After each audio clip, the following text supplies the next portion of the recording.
Bien, pues llegamos a la última clase de misiones. Como les anticipé la semana pasada, vamos a tener una clase especial en esta ocasión. Y bueno, esta clase tiene que ver con un libro que les estaré enviando inmediatamente que termine la clase. No quise hacerlo antes. Es un libro de consulta, es un libro que tiene que ver mucho con esta parte del reino de Dios y tenemos esta oportunidad de tener la clase ya que nuestro manual nos marca una agenda para ver qué tanto hacemos misiones. Queda ahí en su manual para que no sea problema para ustedes revisarlo, verlo, ver, como dije en el principio, yo sé que muchos de ustedes trabajan muy fuerte sobre misiones y de alguna manera no se trata de que cambien, como lo están haciendo está perfecto, sino se trata de que podamos en cierta medida y en cierto momento a tomar de ahí algunas partes. Sin embargo, como la lección tiene que ver con ir checando lo que hacemos, lo que no hacemos, sugerencias, y es todo esto, me pareció mejor dejarlo simplemente sobre papel en el manual y dedicarnos a esto que hemos estado hablando del reino de Dios.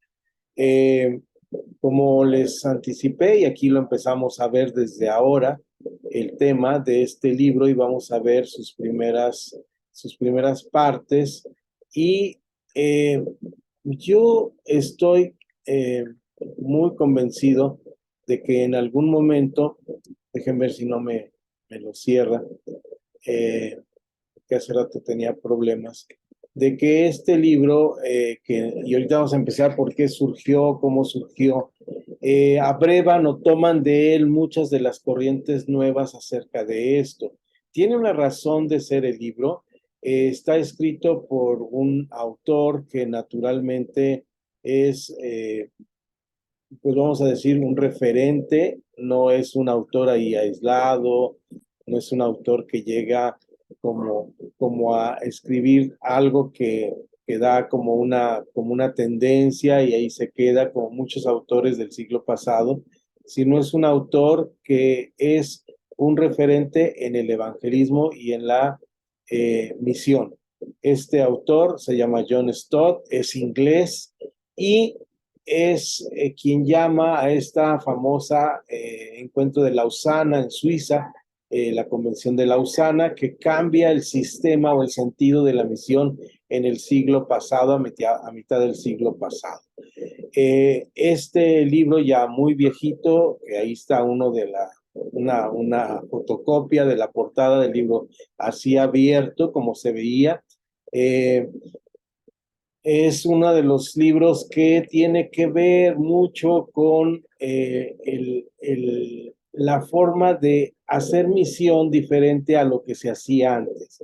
Antes de este señor Stott y Billy Graham, el evangelismo se hacía, lo he comentado varias veces, pero lo recalco, se hacía indiscutiblemente a través de la misión tanto cultural como de la misión de tipo del trabajo social que se hacía. Es decir, las iglesias históricas que llamamos hacían misión en el mundo y Latinoamérica nos tocó parte de hacer misión de esta manera a través de hospitales, orfanatorios, escuelas.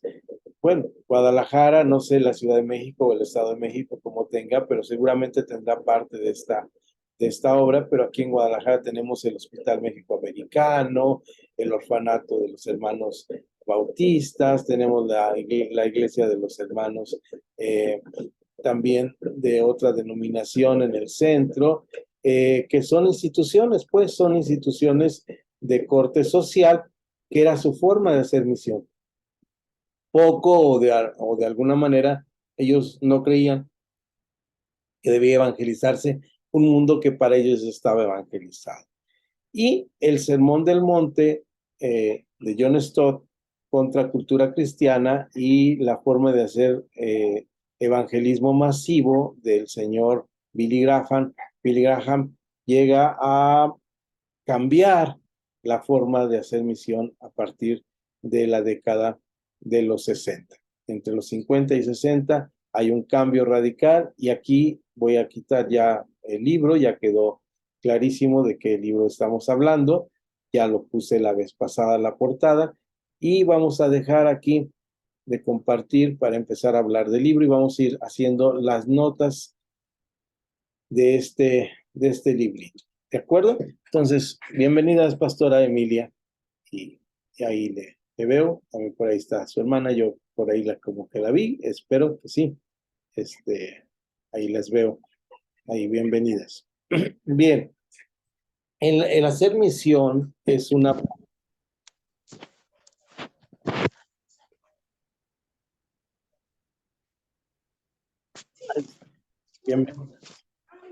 Bienvenidas, pastores. Gracias. Es una parte importante. Librito que les voy a mandar, les mandé un libro que es un libro muy reciente, 2015, que hace una editorial cristiana en Sudamérica. Este librito es muy bueno porque resume, me llegó tarde el libro, lo había solicitado a Puma y me llegó tarde y me hubiera gustado mejor enfocarme en este libro porque este libro resume, pero se los envío y al final de la clase vamos a darle una repasada porque no he tenido tiempo de leer este libro más que así Abuelo de pájaro, ver su índice y algunos capítulos que uno se queda ahí clavado, pero no lo vamos a tocar como hubiera querido, pero sí que ya tenía planeado de contracultura cristiana. Bien, el libro de Contracultura Cristiana empieza a describirse, de esto que les estoy hablando es un pequeño resumen o una lectura a vuelo de pájaro del libro, más o menos en la página 15 del libro empieza a hacer un resumen en una introducción que llama así, Introducción a Mateo, al Sermón del Monte, y lo hace con Mateo versículo 1 y 2 es la introducción. Ahorita en la clase lo vamos a referir porque le llama la introducción. Realmente lo recordamos nosotros y decimos, sí, es la introducción al Sermón de la Montaña.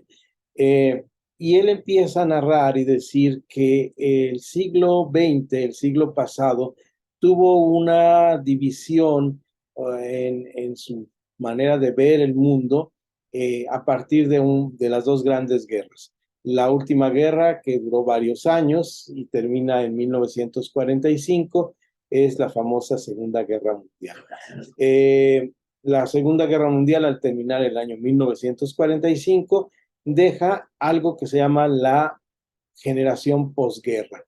Se estudia así y todos los cambios que vinieron a ver los procesos, dicen los sociólogos, los procesos civilizatorios. Una palabra muy grandota, pero muy interesante, porque cuando hay una cuestión que mueve al mundo, que sacude al mundo a lo largo de la historia, hay cambios en la forma de hacer las cosas y se dan muchos fenómenos y la Segunda Guerra Mundial trajo fenómenos muy interesantes. Fenómenos de avances científicos, fenómenos de la forma en que estudiamos y vemos las cosas, leemos las cosas con lentes diferentes ahora, después de la Segunda Guerra Mundial. Y esta generación posguerra, bueno, miren, nos toca a nosotros que ahora somos viejitos, pero que en algún momento, aunque ustedes no lo crean, fuimos jóvenes. Y esta generación es la nacida entre los años 50 y 60. Esta generación se conoce como la generación posguerra. ¿Cuál es la característica de esta generación? Bueno, fue una generación que primeramente vio la urgencia de tener un mundo más ordenado y distinto, hacer un cambio del mundo. Ese es el primer punto, que es un mundo ordenado y con cambio, y por otro lado, un mundo donde tuviera valores suficientes que se enfrentaran a algo que ya no queríamos, que era un conflicto bélico nuevamente. Entonces empezaron a trabajar en actitudes, en formas, y entre esas actitudes y formas se llamó a tener la urgencia de tener todo ordenado y sintetizado. Esta urgencia de tener todo en una sola cajita, ¿verdad? Se llamó enciclopedismo, se llamó sistematización de las cosas. La Segunda Guerra Mundial trajo lo que tenemos ahora con ustedes. Vean ustedes este aparatito que tenemos aquí. Antes de la Segunda Guerra Mundial no era posible, y cuando los ejércitos estaban viendo cómo comunicarse, empezaron, todos sabemos, a ver qué hacían para poder tener la información más rápido, porque la información que se empezó a manejar en tiempos de guerra era pues increíblemente imposible de manejar. Manejar el nombre de todos los soldados, de todas las personas que iban a la guerra, era una cosa imposible. Se trató de hacer esto, un sistema. Por eso tenemos las teorías de los sistemas. El siglo XX, después del medio siglo, empezó con la teoría de los sistemas. Por eso nosotros somos afectados y escuchamos, nosotros crecimos, los que somos cristianos, con la idea de que nosotros habíamos llegado primero al final de la historia. O sea, nosotros venimos a terminar la historia porque se acababa el siglo XX y se acababa el milenio y ahora terminaba esta circunstancia. Entonces, a esta época maravillosa, dorada, se le llamó el fin de la historia, ¿verdad? No lo estoy diciendo así como algo de gusto, sino así empezaron a pensar la gente, los pensadores. El final de la historia ya se logró. Había dos conflictos ahí que había que resolver, porque unos querían el fin de la historia de una manera y otros lo querían de otra. Al final se resuelve con la caída de uno de los sistemas que se habían hecho. Habían dos sistemas económicos, uno de ellos cae con la caída del muro de Berlín, se destruye totalmente esa ideología, y entonces dijeron, ya, llegamos al final. Pero este final estaba marcado por una clara desilusión de las nuevas generaciones. Las nuevas generaciones no querían esto. Las generaciones entre el 50 y 60 están marcadas por esta sistematización, ¿verdad? Nosotros teníamos en este momento lo que se llamó la teología sistemática, ¿verdad? Como lo último que había, lo más nuevo. Habíamos llegado a descubrir realmente qué era esta teología y cómo deberíamos enfrentar esta vida. Bien, hasta aquí el rollo, y ahora sí pasamos a puntos específicos que voy a tocar sobre esto. ¿Cuáles son los puntos específicos de este libro? El primer punto que él trata, después de tratar el año 1945, que de hecho Stott lo menciona en el libro, y de meternos en esta generación con este tema de la generación de los años 50 y los años 60, él está escribiendo más o menos en la década de, uh, de los, en la década de los 60, en la década de los 70, y él está escribiendo cuando esos nacidos entre el 50 y 60 o eran estudiantes en la universidad o eran profesores de la universidad. Eran personas que habían sufrido esta desilusión y estaban en la búsqueda llamada idealista de la paz y del amor, ¿verdad? Entonces él dice, la cultura nueva que se había construido era una cultura que, si bien estaba dirigida a que no hubiera guerras, no satisfacía las necesidades íntimas de las personas de sentirse seguras y en paz. Y él menciona que en este momento, pues de alguna manera, la idea se fue hacia algo que se llamó, dentro del estudio de la sociología o de los seres humanos, como seres gregarios que somos, y nos reunimos, algo que se llamó la contracultura. Los movimientos que se dieron, gracias.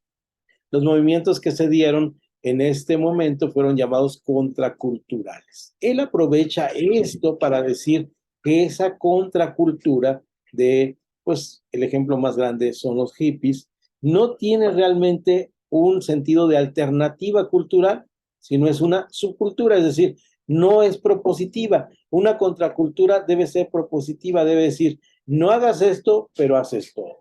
Y al parecer aquí no hay este sentido de contracultura en estos movimientos.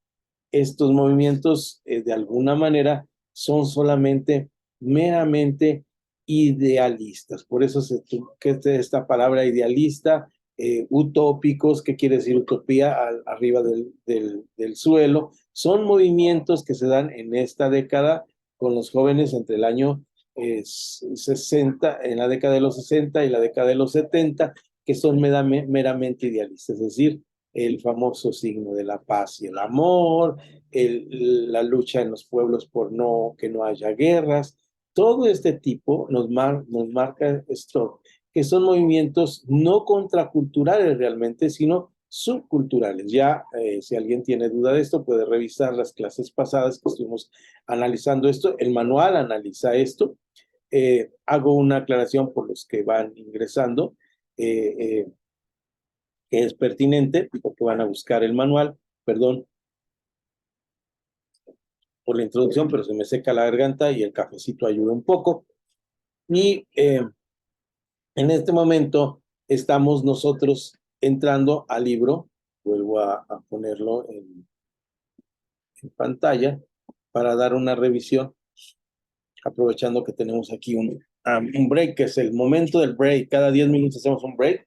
Levante las manos, hacemos nuestro ejercicio de manos para que nuestros dedos no se vuelvan inútiles en la vejez, ¿verdad? Entonces, hacemos una recopilación y decimos que estamos en aprovechando. Ya bienvenidos por ahí yo creo que es Moisés, yo creo que es el pastor Arturo y su esposa Alicia, y decimos que estamos en esta introducción que pueden ver en la repetición. Bienvenidos. Y estamos en este libro, aprovechando que el último capítulo de nuestro material que estuvimos viendo es muy útil, pero ustedes que ya como iglesias tienen un programa muy amplio en misiones, pues no necesitan un programa para establecer misiones, ¿verdad? Puede ser útil y pueden retomarlo, pero simplemente estaría ahí. Entonces, este es el libro que estamos viendo, que estuvimos hablando en la clase pasada, y estamos retomando. Ya di la introducción, era un rollo, se la ahorraron, pero si quieren verla, ahí está grabada. Y en este libro estamos hablando que este es precisamente el libro que nos permite, quitarlo, estorbar para leer mis notas. Este libro es el que nos permite entrar a conocer que en esta generación que estamos viviendo, la iglesia tenía algo que decir y lo tenía que decir a través de la misión. Y este señor Stott y este señor Billy Graham hacen en el famoso eh, eh, evento que hicieron en Lausana esta idea de que era necesario hacer misión. Y ellos se basan precisamente, primero, Billy Graham se basa en el tema de que había que pregonar el evangelio del reino de Dios, que utiliza esta frase constantemente, el evangelio del reino de Dios. Y por otro lado, Stott empieza a hacer mucho énfasis en el evangelio del reino basado en los mandamientos del reino de Dios. ¿Y dónde lo establece? ¿Cómo lo establece? Bien, vamos a ir un poquito a cómo Stott en estas páginas de la 18 en su introducción habla acerca de esto, y dice él primeramente que realmente en este tiempo las culturas, donde me interrumpí, las culturas existentes no estaban dando respuesta.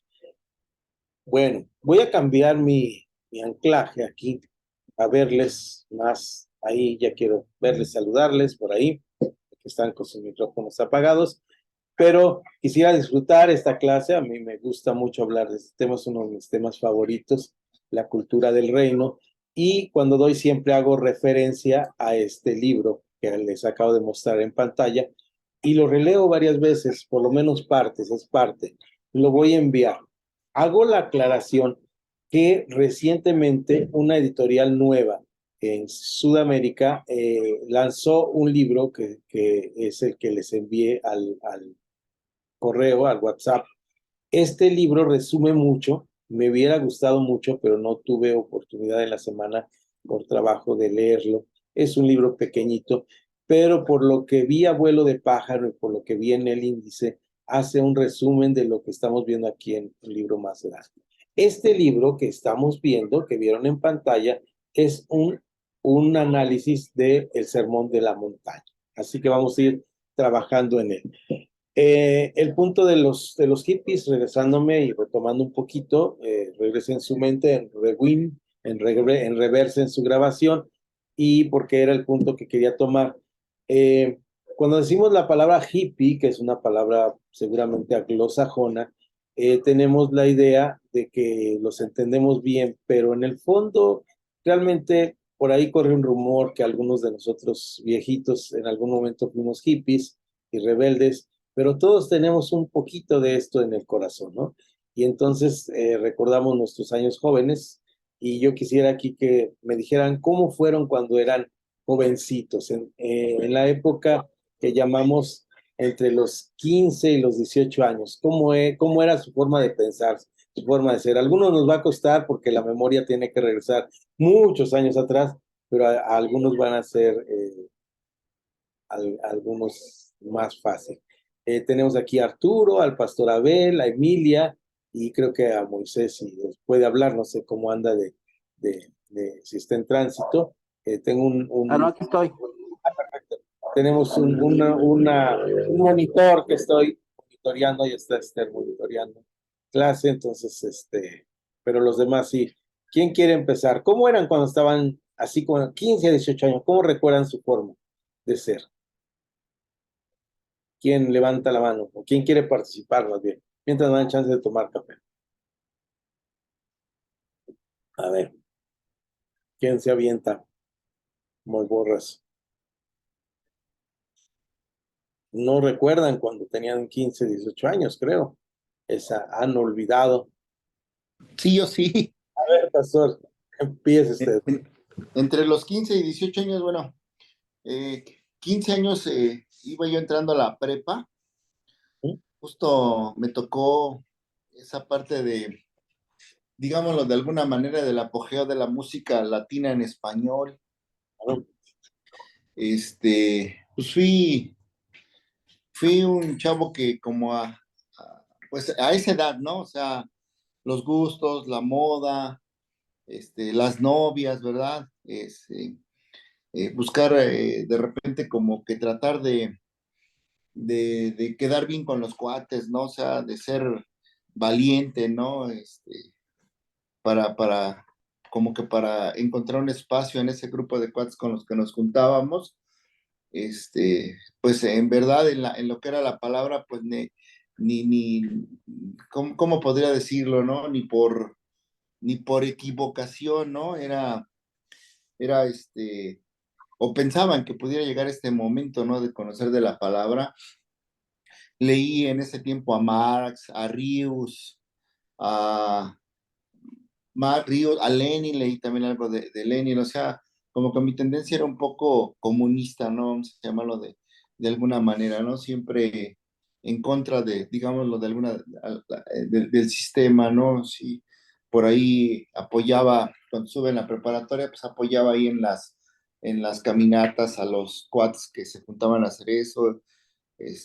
También hicimos cosas de verdad desagradables porque parábamos los camiones, en ese tiempo los de Food, los de Marinela y todo eso, los de Coca-Cola, y pues los saqueábamos, ¿no? Esa era la verdad, solo que llegó un momento donde, pues, en aquellos tiempos todavía, yo estudié en la universidad, cuando estaba en la preparatoria, pues todavía como que había cierta atención de parte de las autoridades escolares hacia uno y hacia los padres, y mandaron una carta a casa donde, pues, me exhortaban, o más bien a mi tutor, que hablara conmigo para exhortarme a que me retirara de eso, que era más importante terminar la preparatoria, porque ya estaba, pues, por la mitad tal vez de la preparatoria, y sí tuve que como que detenerme un poco, ¿no? Y más que por voluntad, pues por presión de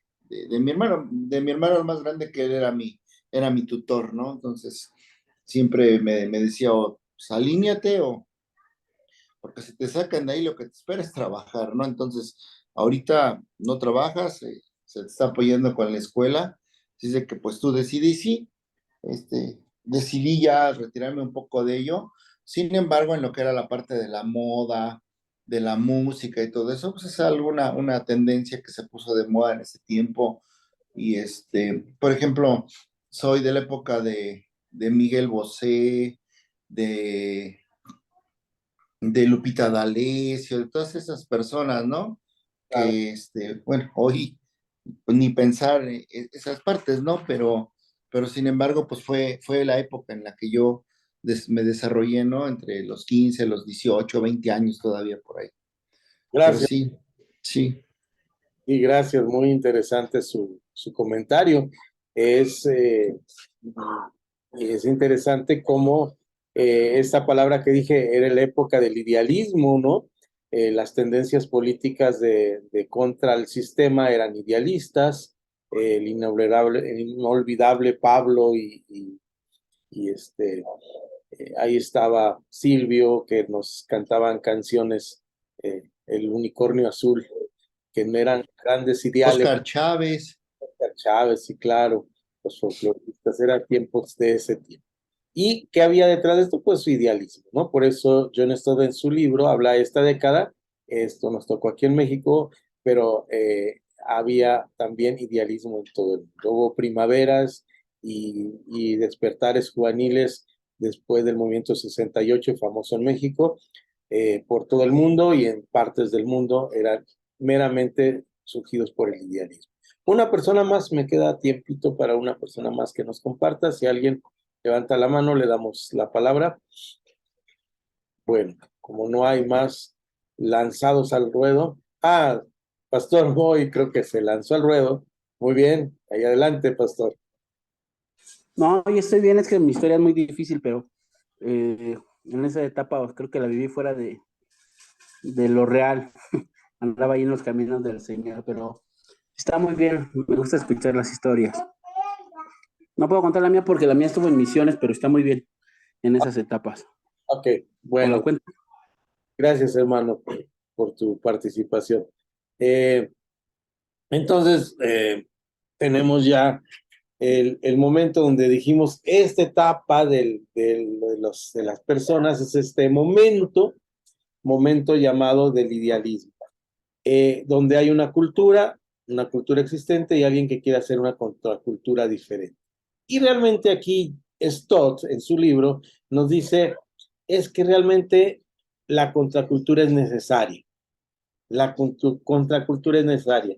Porque la iglesia, y nos dice algo que es como un gancho al hígado, nos dice, la iglesia debe basarse sobre una cultura del reino, ¿verdad?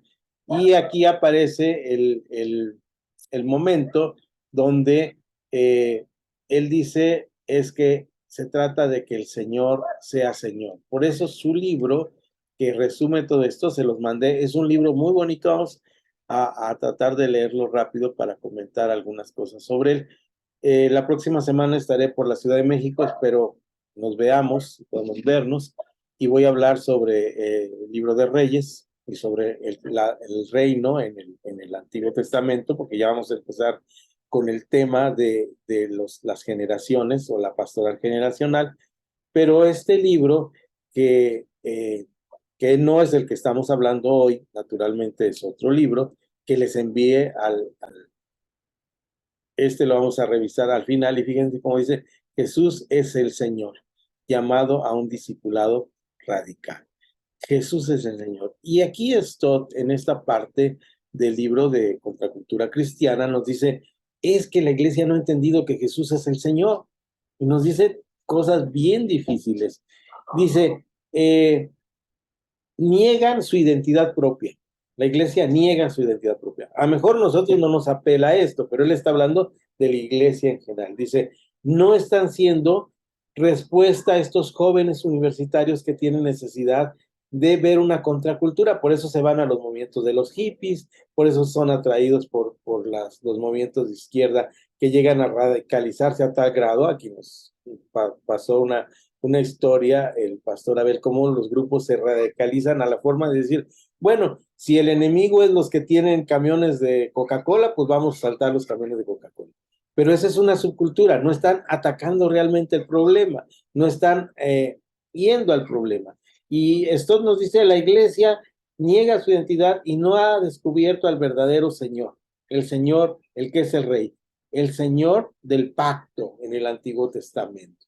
Hay en el Antiguo Testamento un Señor que es el Señor del pacto. Vamos a una lectura bíblica que la menciona Stott, no recuerdo, porque la característica de Stott me gusta mucho él, inclusive cuando le vi, tuve la oportunidad de oír alguna de sus conferencias antes de que ya no estuviera con nosotros, es que él mencionaba mucha Biblia, pero sin decir versículos, simplemente decía, cuando dice esto en tal pasaje, porque él conocía muy bien los pasajes, un hombre lector de la Biblia, y no recuerdo si menciona el versículo, pero es un versículo muy conocido, se encuentra en Levíticos, a lo mejor no está mencionando directamente Levítico, no lo recuerdo ahora, pero sí se encuentra ahí ese pasaje. Vamos a Levítico, por favor.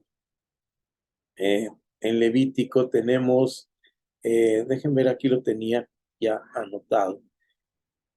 Déjenme ver si tengo la versión 60, que es la que estoy leyendo aquí, otra versión, otra traducción y otra revisión. Pero vean ustedes 18, así empieza Levítico. Vayan a su Biblia Levítico o pueden verlo aquí en pantalla, si tenemos suficiente monitor de su parte para leerlo. Y vean ustedes aquí, a ver, ahí está. Dice Reina Valera en la revisión 60, la traducción de Casero de Reina, dice, habló Jehová a Moisés diciendo, habla a los hijos de Israel y diles, yo soy Jehová vuestro Dios, no haréis como hacen en la tierra de Egipto.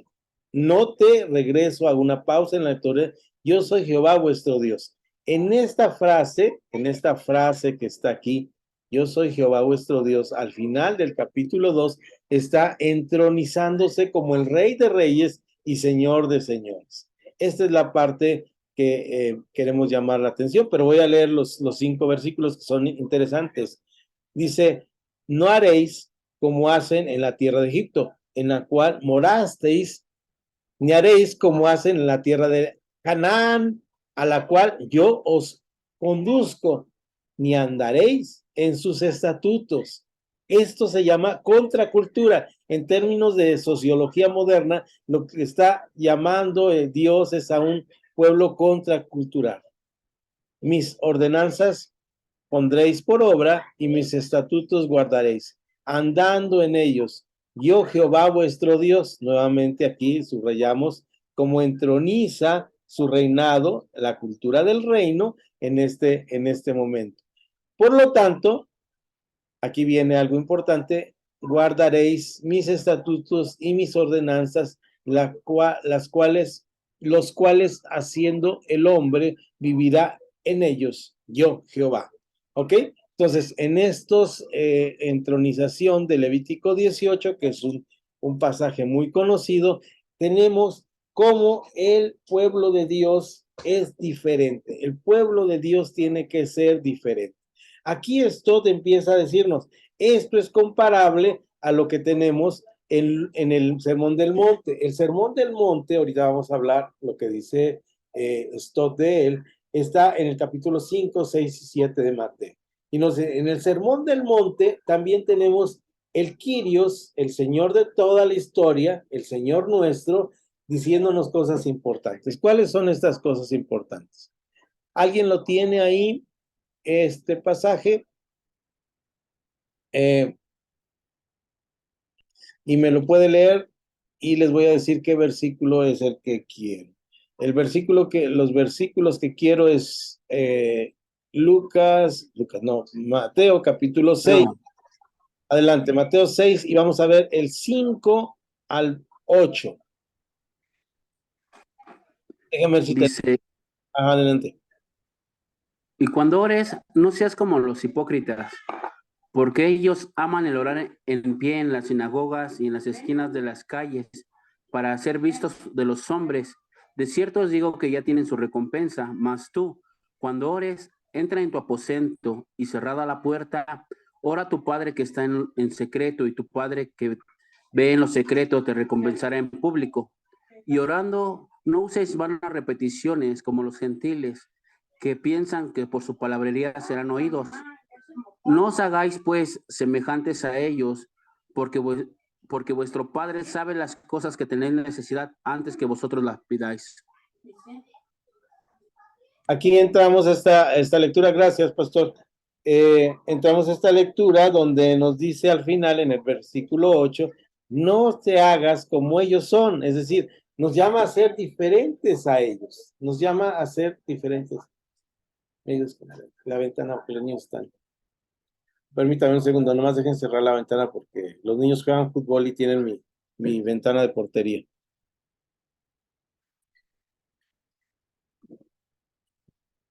Gracias, Esther.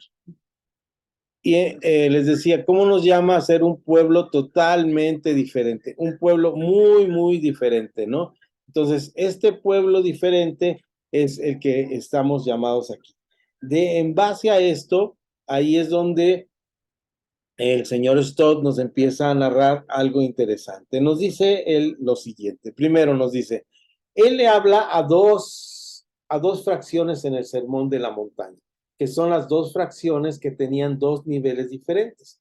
Él nos hace una distinción bien bonita por ahí en alguna línea que me gusta mucho y la he usado. A veces he faltado a mi citar correcto porque no recuerdo que lo leí ahí en Stott. Luego lo vuelvo a leer y recuerdo que lo leí ahí en Stott, pero ahora lo cito diciendo Stott, página 17, posiblemente lo estoy diciendo de memoria, dice ahí que hay una diferencia entre los saduceos, que eran cierta clase religiosa, y él habla además de los escribas y de los fariseos. Ahí hago a veces esta división. ¿Quiénes eran los escribas y quiénes eran los fariseos? Dice él, eran dos formas de pensar distintas y dos distintas personas. Los escribas eran personas, ahorita te doy la palabra, pastor, los escribas eran personas que estaban constantemente leyendo la palabra de Dios. Estos eran los escribas. Se dedicaban a escribir y a pasar los escritos. Así que contaban las letras, amanuenses se llamaban, y eran los escribas. Mientras que los fariseos, dice esto, eran civiles, laicos, así como nosotros, que simplemente se habían dado cuenta, esto ya es de mi cosecha, que haber fracasado en la ley, moralmente, no haber seguido lo que decía Levítico 18, había sido la causa del cautiverio que les habían costado casi 70 años en el cautiverio, y ahora 500 años después ellos retoman esto y dicen debemos seguir la ley al pie de la letra, pero no eran conocedores expertos de la ley, simplemente eran seguidores de ordenanzas de la ley. Adelante, pastor. Bendiciones. Solamente ahí, fíjese que, como usted lo acaba de mencionar, acerca de los fariseos y los escribas, que son escuelas distintas de pensamiento, yo he visto hoy en día que a veces nosotros como iglesia lo que tenemos son malos conceptos. A veces no lo hacemos con todo el corazón, pero tenemos malos conceptos, ¿no? Hay una parte que enseñan ahí como la que usted acaba de mencionar de vanas repeticiones. Algunos hermanos cuentan las veces que alguien repite una palabra, ¿no? En una oración, o cuántas veces dice esto, dice el otro, pero lo que habla, vamos a poner como en este concepto, es las vanas repeticiones, pero pues hay unos que dicen Padre Santo todo el tiempo, ¿no? En su oración, Padre Santo te pedimos, Padre Santo que estés con nosotros, Padre Santo, ¿no? Y a veces dicen, no, es que esa es una mala oración porque tiene muchas repeticiones, pero la situación aquí es las vanas repeticiones, lo que es vano, lo que no tiene que ver nada más que a veces pensamos que repetir las cosas muchas veces, eso es como ser como los escribas o los fariseos, pero son cuestiones de concepto o del orar en pie y en las calles, pero ellos lo hacen para verse en público, ¿no? Porque al final de la historia, pues no es pecado orar parado, ¿no? Pero el problema está en el corazón por el motivo que lo haces. Entonces he entrado en algunas iglesias que dicen, no, siéntate, híncate, porque no debes ser como los fariseos, ¿no? Pero son malos conceptos. Eso tiene que ver con el corazón y con la intención con que lo haces. Porque pues orar en pie, orar hincado, orar sentado, orar acostado, manejando o cualquier otra de las situaciones. Conocí a los coreanos que daban gracias a Dios cuando estaban en el baño y a mí se me hacía una exageración. pero en realidad pues es parte de una cultura que bendecimos a Dios en todo tiempo. Gracias, pastor. Sí, muy pertinente tu aclaración. Sí, efectivamente, en el pasaje que leímos de Mateo 6, estamos hablando del corazón, ¿verdad? Es decir, que no tenían a Jesús o a Dios en su corazón estas personas. Y sí, lo que aclaras es muy, muy importante, ¿no? Orar es una parte importante de la vida y no tenemos que juzgar haciendo una mala exégesis del pasaje, como lo acabas de decir, pensando que las vanas repeticiones es cuando alguien ora de cierta o tal manera, ¿no? Eh, yo tenía una persona conocida que siempre a cada frase que decía, como era nuevecito en el Evangelio, decía la palabra Jesús y Jesús y Jesús. Entonces, pasaba esto, que los hermanos empezaban a entrar en ansia como oraba él, ¿no? Entonces, no hacer esto. La gente ora, está aprendiendo a orar. Las mejores oraciones son cuando hablamos con Dios sinceramente. Y como bien has dicho, podemos orar, pedirle a Dios en cualquier momento y hablar en cualquier circunstancia de nuestra vida. Me acabas de recordar un querido amigo que hace años que no sé de él, Javier, está en la ciudad de Querétaro, y él dice que vivía en un departamento del Infonavit, de los huevitos del Infonavit, y su cuarto de oración era el baño, y todos se burlaban así como tú dices, te las hacía extraño, decía, pero es el momento en el cual yo estoy a solas y puedo orar, ¿verdad? Es un cuartito, es un departamento chiquito, y entonces yo a veces no saben si entro a otras necesidades fisiológicas o entro a mi tiempo de oración, ¿verdad? Y dice, pues contaba una historia muy, muy significativa que en una ocasión una persona llega a buscarlo y dice, está en el baño, hermano, ahorita no lo podemos molestar. Ay, pues disculpe. Y le aclara, no, es que está orando. Y el hermano así como, qué extraño es el hermano.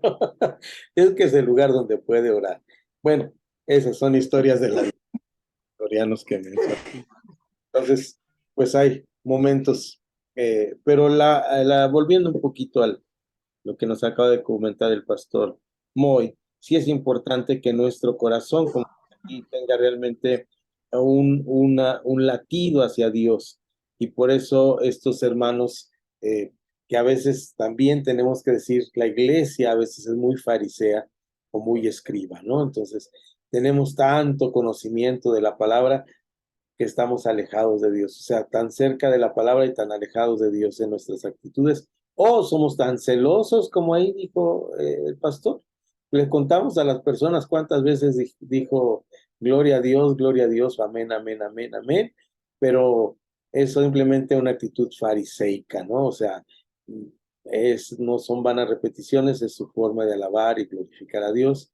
Debemos tener cuidado con esto y no ser tan. Hay un artículo que se llama así, los fariseos modernos, ¿no? Entonces, híjole, qué difícil que nos encajemos mucho en este lugar de los fariseos modernos. La introducción que hace este hombre que estamos leyendo es que les mandaré el libro. Espero que esto les dé hambre, por lo menos de leer las primeras 20 páginas para ver de qué estaba hablando esto, porque les digo, todos los libros después que hablan del reino de Dios y la teología del reino se basan, la mayoría se refieren o mencionan sin decirlo a este libro. Entonces, es base de muchas de nuestras doctrinas modernas. Entonces, él la introducción dice, la introducción literal, la introducción clásica del libro de Mateo 1 y 2 es esta, ¿no? ¿Recuerdan ustedes? Ahora sí vamos a regresar un poquito a Mateo, capítulo 5. Dejen regresar y vemos los primeros dos versículos y aquí empieza que en estos dos versículos habla todo su capítulo. Yo se los voy a resumir, pero ustedes lo pueden leer con atención. Dice, cuando la palabra de Dios dice de la siguiente manera, cuando vio la multitud, subió al monte y al sentarse él, se le acercaron sus discípulos y abriendo su boca, les enseñaba diciendo. Leí ahora en la versión Reina Valera actualizada, cambió a la 60 me gusta las que estoy leyendo porque fíjense ustedes, voy a mostrarles cómo no es otra razón más que una forma moderna de escribir. Yo sé que tenemos discusiones serias a veces sobre las traducciones y revisiones de la Biblia, pero aquí me gusta mucho, dejen ver si puedo dárselos en un... Dice aquí, como leemos o como hablamos en el español del siglo XXI, cuando vio la multitud, subió al monte y, vean dónde pone la coma después del i. Cuando vio a la multitud, subió al monte y, al sentarse él, se le acercaron sus discípulos y abriendo su boca les enseñaba diciendo. Naturalmente, los que fuimos formados en la iglesia de la mitad del siglo pasado, tenemos esto que no olvidamos, ¿verdad? Y nos parece que es bello, y me parece que Jesús no pudo hablar español si no fuera la versión Reina Valera. Cuando vio a la multitud, subió al monte, punto y coma. Y sentándose, vinieron a él sus discípulos, y abriendo su boca les enseñaba diciendo. Hasta aquí estos dos versículos que va a empezar a discutir esto durante los siguientes páginas en su libro. Estando ahí en ese momento, esto nos dice lo siguiente, nos dice algo muy interesante, nos dice, Mateo le dedicó muchos versículos, muchísimos versículos, no recuerdo el número, pero más de 100, al Sermón de la Montaña. Es el único que lo menciona como el Sermón de la Montaña. Hay un referente en Lucas 11, creo, lo digo de memoria, búsquenlo ustedes, Lucas 11, posiblemente por ahí, que le dedica apenas, dice él, sobre 30 versículos. Este referente hay una gran diferencia, dice él, mientras para Mateo es el sermón de la montaña, para él es el sermón del llano. Pero las palabras o el contenido es más o menos similar entre Mateo 5 y Lucas 10, 11, ¿no? Lo de Lucas, chequen ustedes en sus referencias donde está con precisión. Estos dos pasajes son paralelos, pero no son iguales. El sermón de la montaña, Mateo 5 y 6 y 7, es más extenso, más amplio y tiene una estructura. Mientras que el historiador Lucas solamente recoge algunas palabras de Jesús y le da el énfasis que fue en un llano, ¿verdad? Ahora, el problema es que nosotros le damos una importancia que fue el sermón de la montaña, dice Stott, porque nosotros tenemos el referente de Sinaí. Posiblemente los historiadores y eruditos bíblicos le dicen que estaba en Galilea, que es un valle, que hay una confluencia. Me gusta mucho la idea de esto porque aquí estoy en un valle, hay varios lagos, tenemos Cajititlán, tenemos Chapala y está rodeado de montañas. Estos lagos se hacen porque hay montañas cercanas. No sé si ustedes han ido a lugares geográficos donde el lago está ahí porque hay montañas alrededor y hay gran precipitación en las montañas y hay lagos ahí que se hacen. Entonces, Jesús se va a una de esas montañas, es lo que nos parece decir, pero dice Stott, no necesariamente era una montaña como tal, pudo haber sido un montículo. La palabra montaña y montículo podrían ser similares. No nos preocupemos tanto por esto, dice Stott, simplemente que Lucas menciona brevemente esto, mientras Mateo le dedica todo un párrafo de su libro, algo que ya hemos dicho que Mateo posiblemente está dividido en 5 grandes sermones. Es decir, definitivamente Mateo es un gran estructurador. Desde el principio nos empieza a hablar de genealogías que están estructuradas, luego tiene 5 sermones estructurados, el propio sermón de la montaña está muy bien estructurado, es decir, es un evangelio que fue escrito y pensado desde la mentalidad de alguien que estructura. Es así como en esa estructura nos da estos 7 capítulos y él nos dice que se refiere a 2 biblistas importantes. Uno de ellos es Bacon. Bacon es un teólogo del siglo XVIII muy importante, que hizo comentarios bíblicos muy importantes y investigaciones muy importantes sobre la Biblia. Y Bacon refiere que el Sermón de la Montaña posiblemente posiblemente tiene que ver con la estructura de los que está dividido en 5 partes, algo así, para que fuera embonando con los libros de Moisés. Es decir, Jesús como nuestro nuevo Moisés, ¿verdad? Y los varios eruditos bíblicos siempre buscan la comparación del Antiguo Testamento con el Nuevo Testamento en el Sermón de la Montaña. Y tiene razón, tienen mucha razón, porque el Nuevo Testamento tiene sus raíces profundas en el Antiguo Testamento. Es decir, el Antiguo Testamento, según la palabra, solamente era sombra de lo que había de venir, y ahí está la estructura dándonos esto. Bueno, lo menciona ahí esto, pero dice, lo cierto es 3 puntos que hasta ahí nos vamos a quedar y luego vamos a revisar algunos temas del siguiente libro a ver qué nos llama la atención en la cultura del reino. Dice, los temas son el reino de Dios. El tema magnífico ahí que nos va a decir después de estos versículos de Mateo 5, 1 y 2, nos va a presentar el reino de Dios. ¿Qué es el reino de Dios? Donde Jesús llega a ser el Señor y hay que obedecerle y vivir de acuerdo a sus ordenanzas.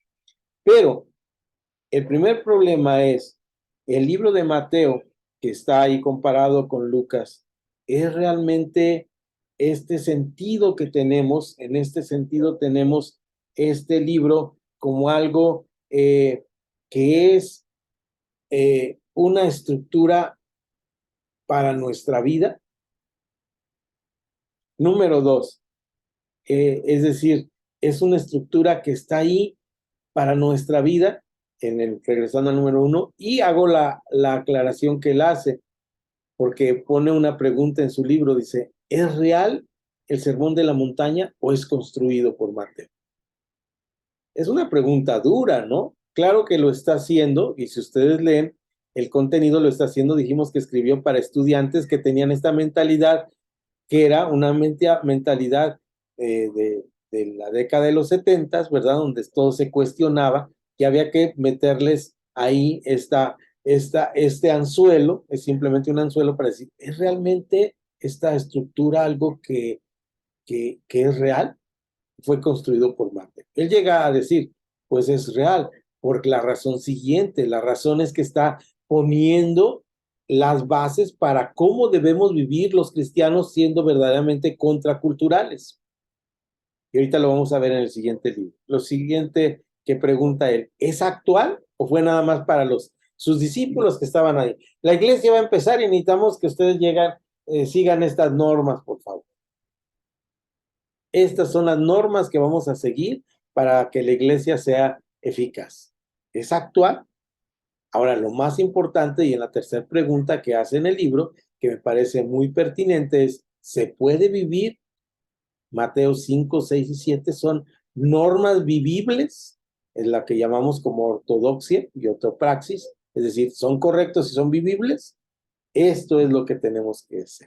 Ahora aquí, por razones de tiempo, ahí estoy justo a las 10 de la noche, vamos a hacer una pausa para hacer una encuesta, espero que más de ustedes participen y me digan qué impresión tienen del libro de Mateo en su capítulo 5, 6 y 7, porque esto hace una pregunta, dice, es uno de los pasajes más conocidos de la vida de Jesús.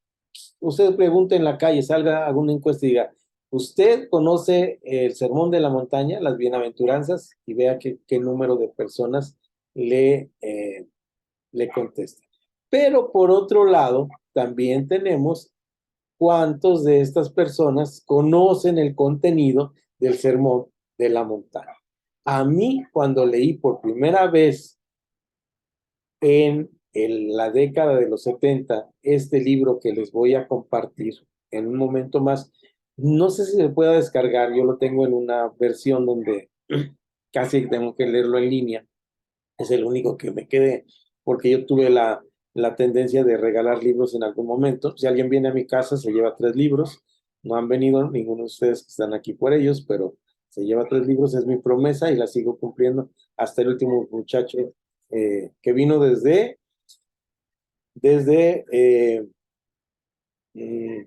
el lejano país de de Bogotá, Colombia, por sus 3 libros, ¿verdad? Ya se los llevo. Así que ustedes están cerquita, a 8 horas en camión, a 1 hora en avión y no vienen, ustedes se lo pierden. Bien, entonces aquí están sus 3 libros. Y este fue uno de los que se fueron, uno de los primeros que se fueron. Y ahí está, ya perdido ese libro, pero ya lo tengo electrónico y ahora lo comparto con ustedes. Este libro que tienen ustedes ahí nos dice con mucha claridad que es importante que leamos correctamente el Sermón de la Montaña. Les comentaba yo que cuando yo leí las páginas de este libro y leí esto, dije, yo soy uno de esos que solamente conozco 3 capítulos de la Biblia, el Sermón de la Montaña en 3 capítulos, que se lee en menos de 20 minutos de mi vida, y yo solamente he oído pedazos, he leído pedazos. ¡Qué barbaridad! Por lo menos de la Biblia tengo que leer Mateo 5, 6 y 7, y esto es lo que tenemos que hacer. Ahora, ¿cuál es su experiencia de ustedes? A ver, cuéntenme. Yo sé que ahora ya lo han leído varias veces y demás, pero cuéntenme cuál es su experiencia con Mateo. ¿Les pasó esto mismo que a mí? Se escucha tanto, por ahí hay un dicho que dice, los libros más discutidos son los menos leídos, ¿verdad? Todo el mundo discute de la Biblia. ¿Quién ha leído la Biblia? Todo el mundo discute del Quijote. ¿Quién ha leído el Quijote? Por ahí mencionó Pastor Abel, que es un libro que no he leído, pero leí algunos trozos, El Capital de Marx. Todo el mundo discute de este libro, hasta habla a favor y en contra, pero pocos conocen los libros. Esta máxima dice, no sé de quién sea, los libros más discutidos son los libros menos leídos. ¿Alguien tuvo una experiencia similar a la que yo conté con Mateo 5, 6 y 7? Cuéntenme cuál fue su experiencia.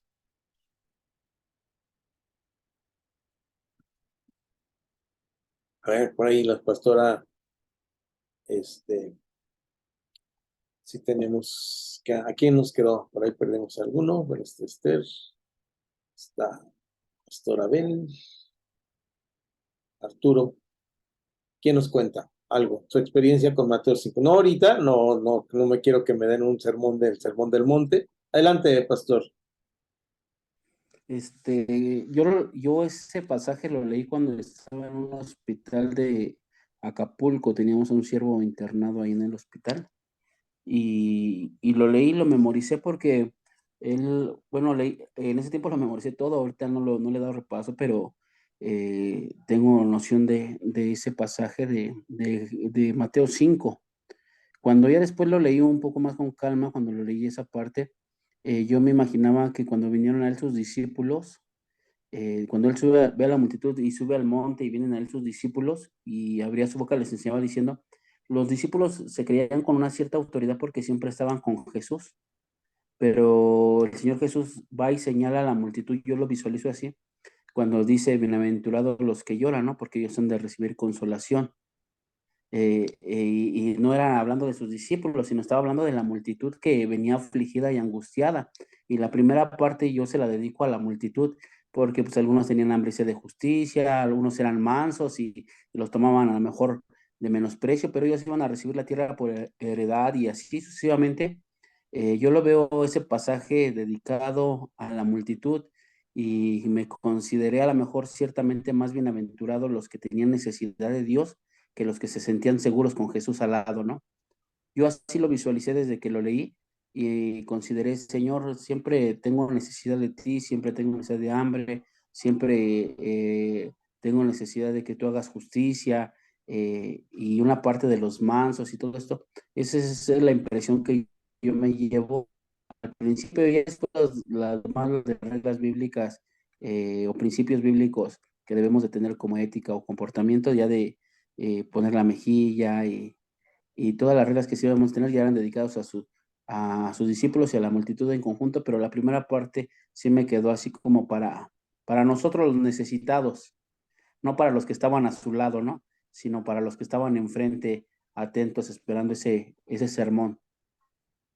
Gracias, pastor. Buena hermenéutica del pasaje, sí me gusta. Es un buen sentido esta forma de verlo, pero ahí, pero no invalida lo que dijo el pastor Moisés, sino lo que dije yo. Pero ahí yo, hablando de mí, me quedaba yo atorado con esta parte de como un sermón muy especial, muy significativo, pero que yo no conocí, pero yo, sino no el pastor que acaba de hablar, que no se entienda así, que yo no conocía, que era muy leído, muy difundido, pero que yo no conocía. Cuando yo leí esto y dije, voy a leer la interpretación de un hombre sobre un pasaje que yo no conozco. Claro, en ese momento, pues yo tenía 17 años, tenía 10 años de escuchar la Biblia, de leer la Biblia, ¿verdad? Pero no tenía una lectura constante de la Biblia, entonces estaba ahí en ese sentido. Pastor, ¿quieres comentar algo más, Pastor? Yo Muy tenía como 18 años, yo creo que cuando leí ese pasaje, 18, más o menos 18, 19. Y yo creo que si lo leí de corrido alguna vez, pero nunca con atención y nada más por leerlo. Pero yo creo que como a los 18 más o menos, el pasaje fue cuando me fue traído a mi corazón. estoy en el mismo caso que tú. Yo posiblemente leí algunas partes, a lo mejor lo leí de corrido, porque yo recuerdo que a los 15 años, cuando conocí a tu papi, más o menos cuando hacíamos ayunos, leíamos mucho de Biblia, pero nunca me puse conscientemente a decir lo leí, como hasta más o menos esa edad. ¿Alguien más quiere comentar su experiencia sobre su lectura de Mateo 5, 6 y 7? Antes de, no quiero un sermón ahora del sermón de la montaña, ¿cómo fue su experiencia? En los libros leídos, los libros más discutidos son los mismos, menos leídos. Hemos hablado sobre el sermón de la montaña, hemos predicado, pero antes, antes de estar en cursos bíblicos y demás, ¿qué conocíamos de él realmente? ¿Lo conocíamos? Arturo. Sí, pues hoy recordando esta parte, aunque lo vemos como esta idea de las bienaventuranzas a todos, también a mí me dejaba como una anticipación a lo que viene también, ¿no? Cuando estás en la vida cristiana, porque se van a ser bienaventurados, pero también me anticipaba lo que me iba a venir, o lo que iba a venir dentro de la parte del cristianismo, todas esas pequeñas luchas a lo mejor que íbamos a ver, aunque son una bendición, pero que también son una anticipación a algo que debemos de estar consciente a lo que vamos a enfrentar en esta vida cristiana, ¿no? Y buen punto. Por ahí uno de nuestros maestros de de Priscila y de Centro Mateo, hace el énfasis en el versículo 3, que es el primero de la primera bienaventuranzas. Recuerdan que por ahí en la iglesia de Pastora Raquel les hablé de este amigo mío, Macario, porque así es el nombre griego de bienaventurado, Macario. Nos dice Macario, los pobres en espíritu.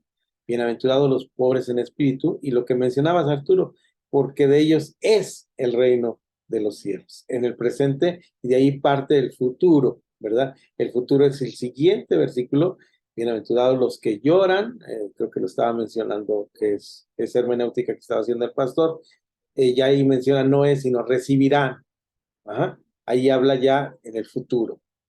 Ya no es el presente de son, ahora, es decir, partimos de que somos el reino, y ahí viene la introducción del reino de Dios. Es el reino de los cielos.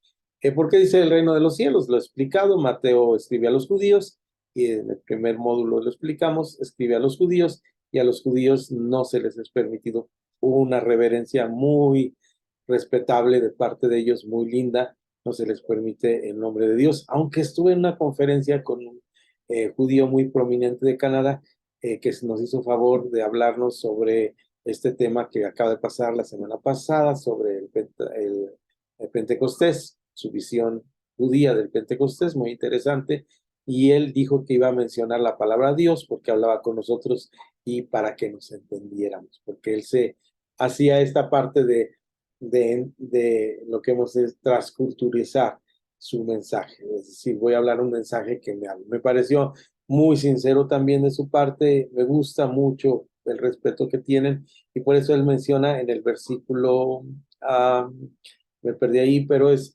en el versículo 1, es el reino de Dios. Pero yo creo que es el 3 después de los dos que leímos, y es el 3. Y luego ya viene, bienaventurados los que lloran, porque ellos recibirán consolación, recibirán. Hagan esta diferencia gramatical ahí entre las dos palabras, es y luego recibirán. De Vean, hecho, son 8, ¿no? 8 bienaventuranzas, ¿no? así son, pastor, me parece, son 8, 9, ahorita no tengo la cabeza bien, pero sí, son todas estas bienaventuranzas, pastor, y vean ustedes los tiempos, es decir, si están en presente o están en futuro. Y bien, lo que dice Arturo, esas son para el futuro. Y para vivir la vida adecuadamente, porque después viene el capítulo 6 y el capítulo 7 que nos habla de normas éticas de vivir la vida cristiana. Por eso vamos ahora a revisar el librito que les mandé. Este librito es, yo tengo idea que fue escrito hace mucho, no lo había visto, pero es un librito de reciente adquisición. Está electrónico, si lo pides a este editorial, te lo regala, todo completito.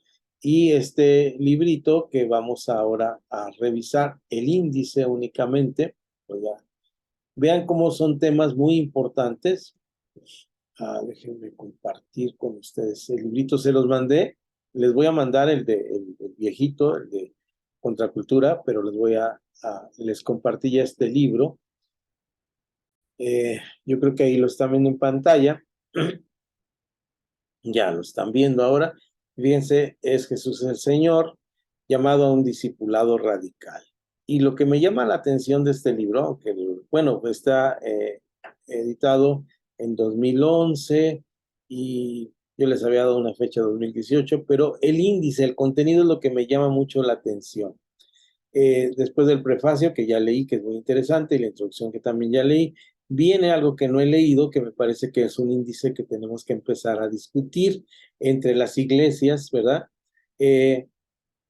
¿Cómo es el Señor en la dimensión? Porque es el tema del libro. Jesús es el Señor, el Kyrios. Y dice, ¿cómo es el Señor como Señor de todo, dueño de todo, en la dimensión intelectual, en lo que pensamos? Luego viene un tema en la dimensión ética. La cultura del reino, porque yo he hablado de este tema, la cultura del reino es diferente. La ética cristiana, la ética del reino es diferente a la ética del mundo, naturalmente. La intelectualidad cristiana debe ser diferente a la intelectualidad del mundo. Hay una intelectualidad del reino de Dios. La dimensión social, esto está muy de moda. Bueno, ustedes en Ecatepec, tengo prohibido hablar qué va a pasar porque estamos en veda, pero va a pasar algo el próximo año. Entonces, la dimensión social es muy importante, nuestra participación social. Recuerdan ustedes ahí Romanos 13, ¿verdad? Donde Pablo termina la ética cristiana de Romanos está, la ética paulina, el sentido paulino de ética está en Romanos 12, y luego el capítulo 13 irrumpe con esta aseveración de Pablo que las autoridades están puestas para preservar la paz, para que el reino de Dios sea esparcido. Y después de esto viene la dimensión política, es decir, ¿cuál debe ser la dimensión política del reino de Dios? Creo que como cristianos hay diferentes chispazos, hay diferentes corrientes, pero debemos pensar que la cultura del reino de Dios, la cultura política del reino de Dios, debe ser contracultural a la cultura del mundo. Y ahí no hay tan malo el rojo como el colorado, como dicen en mi pueblo, no hay a cuál irle, pero sí hay una cultura política, porque aquí nos está hablando esto de algo que somos nosotros inherentemente o naturalmente como seres humanos. Somos seres pensantes, somos seres que actuamos en relación a los demás, es decir, somos seres gregarios, que si yo agarro esta taza que tengo aquí de café y me enojo y la viento contra la pared, ¡pau!, se rompe, tiene una consecuencia para la pared, para mi regulador que está aquí abajo, para mi esposa que tiene que limpiar, aunque me va a poner a limpiar a mí, ¿verdad? Yo no me va a poner a limpiar a mí. Entonces, tiene una consecuencia. Como seres humanos, no solo somos pensantes, sino también somos seres gregarios que tenemos ética. Lo que pasa con nosotros afecta a los demás. Adelante, pastor, con tu comentario. Ahorita recordaba lo del pasaje de Daniel, ahorita que dice cultura política, y el libro de Daniel es todo político, pero es contra cultura porque desde el principio el rey les dice que deben de comer una porción de sus alimentos y de vino, y Daniel se opone a esa situación y le sale mejor. En otra parte, el rey quiere matar a todos y contra cultura, en un momento en que Daniel iba a ser ejecutado, dice que él contesta sabia y prudentemente, y eso lo enseña a crecer y a desarrollar en medio de una política diferente. Solamente que aquí menciono que el libro de Daniel dice lo que no debes de hacer, o sea, lo que la presión social te dice, no ores, y tú oras, y lo que dices, tú adora esto y no debes de adorar. Todo eso resulta en una cuestión de contracultura política, en cuestión del reino, y al final de la historia, pues Dios pone a Daniel como alto mando, no se deja llevar por las corrientes, sino antes bien desde la comida hasta sus hábitos y su forma de ser, lo llevan a esa plataforma, lo que a veces nosotros decimos, bueno, para que no se enojen, bueno, para que no vayan a decir que no. No, es que qué tal si ya lo dijo el rey o ya lo dijo fulano. Entonces ese es un libro de contracultura política muy, que a mí me agrada mucho. Así es, pastor, excelente comentario. Qué bueno que lo has traído a colación. No lo traía aquí en mis notas, pero definitivamente el libro de Daniel es un libro contracultural 100%, ¿no? Esa parte la mencionaba con mi esposa y esto queda aquí entre nosotros. Vamos a borrarlo de la grabación después. Le dije, a veces hablamos cosas de la Biblia aquí. De vez en cuando, ¿de qué hablamos los cristianos? Cosas de la Biblia, ¿no? Y entonces le mencionaba que qué triste fue para mí un momento donde yo estaba pensando en todo lo importante que había hecho Daniel y todo esto, que ustedes ya conocen, no tengo que mencionarlo. Y esto que ha traído a luz el pastor, que es muy interesante, como es Daniel, un libro totalmente contracultural y de contracultura política y social. Y le decía, qué triste fue para mí una ocasión que estando en la ciudad de Guatemala, me tocó ir a una predicación donde alguien leyó el pasaje de cuando él elige esto del vino y las verduras. ¿Recuerdan este pasaje que dice, nosotros y la carnita no? Y decía el hermano, este pasaje hay que interpretarlo bien, hermanos, porque la carne es muy importante. Era su hermenéutica, ¿no? Esto lo está diciendo aquí porque solamente milagrosamente Dios hizo que así fuera, ¿no? No, era algo, o sea, estaba bien su hermenéutica porque pues él defendía su carnita y los asados y eso está bueno.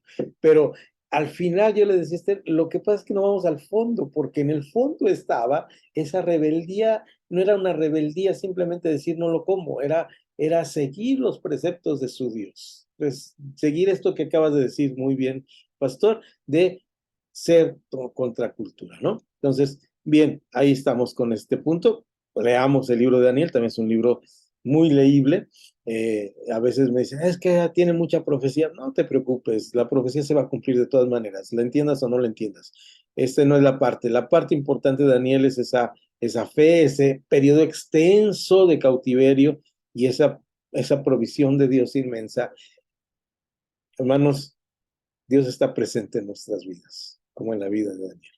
Esa es una parte que cuando leo me estremezco, porque digo, ¿qué estoy sufriendo yo? Estoy sufriendo porque se me acabó mi cafecito y ya subieron el precio de la leche a tantos. Eso es mi sufrimiento.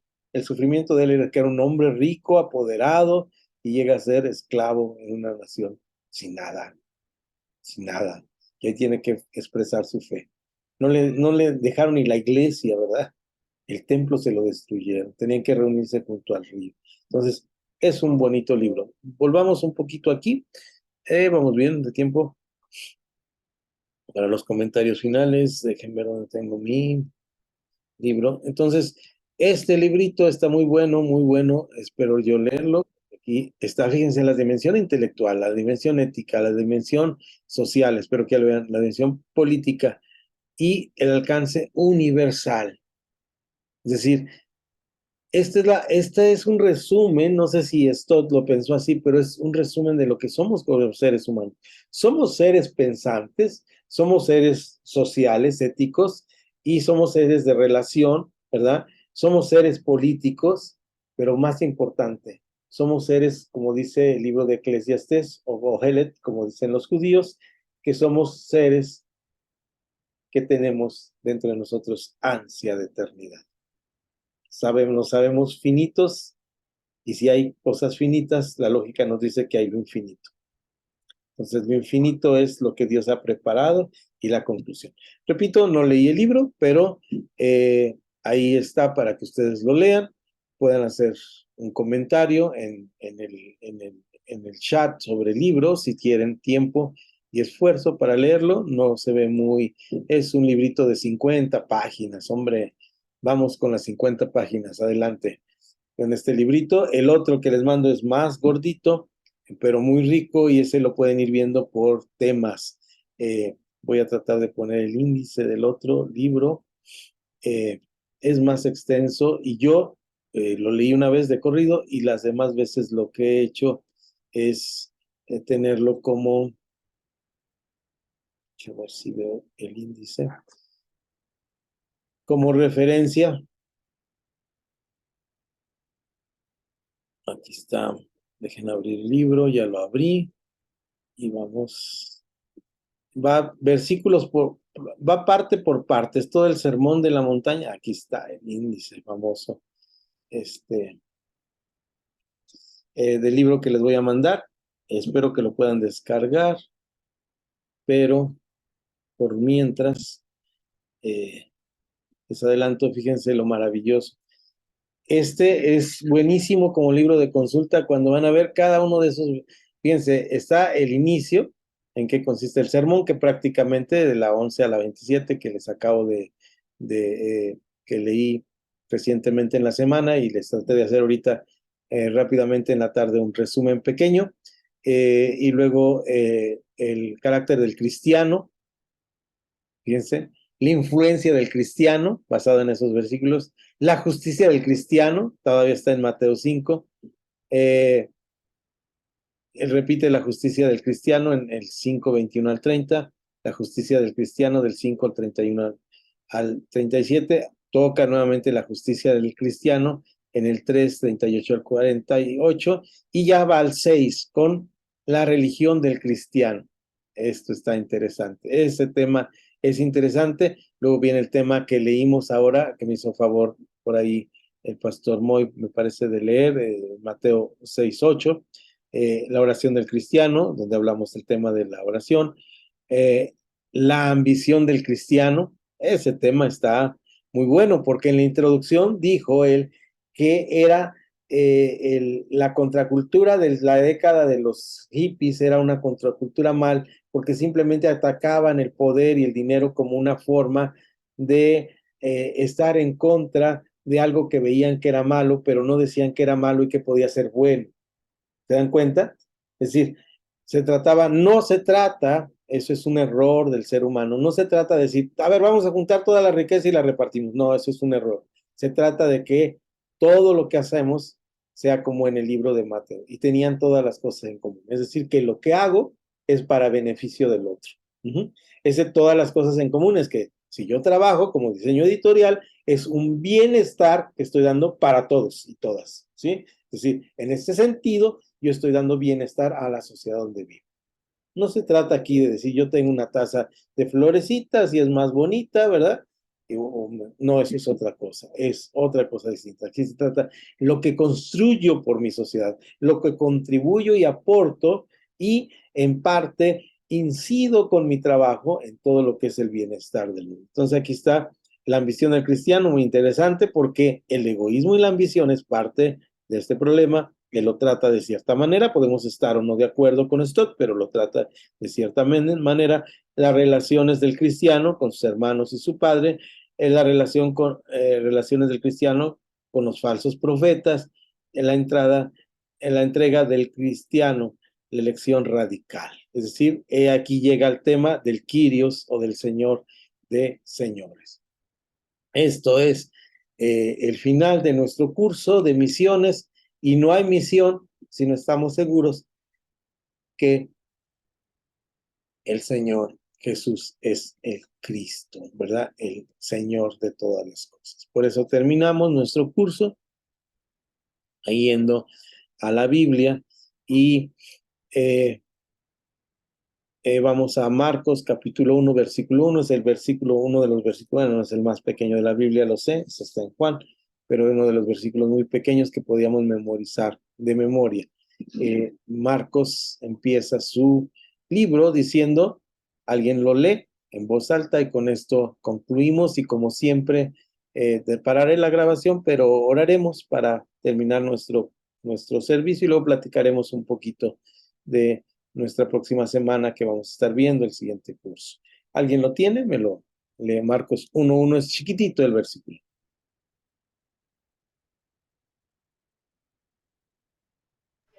Se lo leo, pastor. Gracias, Arturo. Principio del Evangelio de Jesucristo, Hijo de Dios. Eso es todo. Jesucristo, Hijo de Dios. Jesucristo, el Cristo, ¿verdad? El Mesías, el ungido.